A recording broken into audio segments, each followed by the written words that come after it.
akatabo kano nafuna omukisa n'enkasoma nga kakafuluma n'enkasomera ennaku zaali nnya naye tekandeka kyekimu. Kano akatabo aka Success and Failure Based on Reason and Reality kalina abantu bekanjawulako bangi naye ne kakyusa obulamu bwange from worse to better. Nali mu kwerima nga ndowooza ndi bulungi bwe nakasoma ne nzuula nti ngenda kubeera failure for years.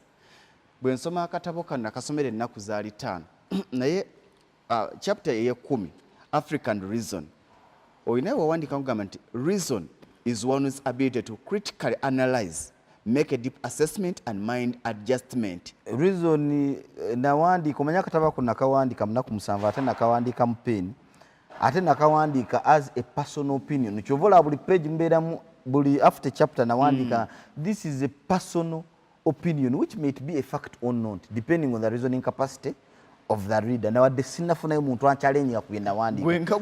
I define reason as the ability to make a deep critical analysis into the prevailing circumstances around you towards any aspect or challenge of life.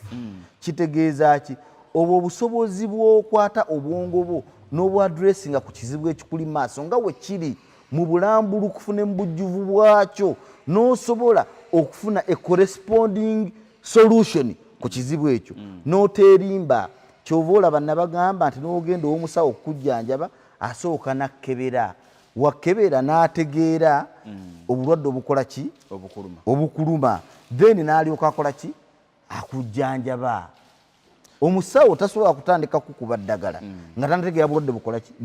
Kati bannayuganda abasinga oba abantu mu nsi yonna kuba kano saakawandikira Uganda yokka kana akatabu nakawandikira nsi yonna lwa nsonga nabagamba all past, future and present generations live and achieve up to the extent of their reasoning capacity.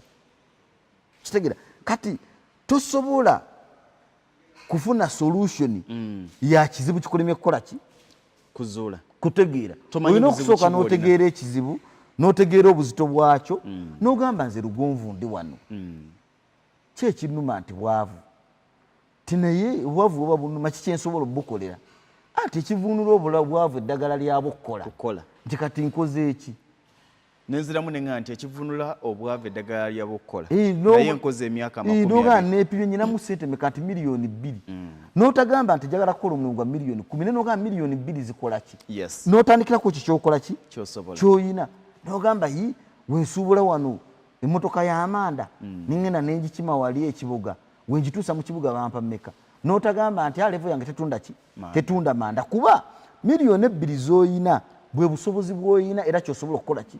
Naye abantu beerimba ne bagaya ekitono kye bayina ne balowooleza mu kintu kye batanakola ki kibanatafuna. Kati nze if I give you reason if I can get you to reason mbeera nkuwadde obugagga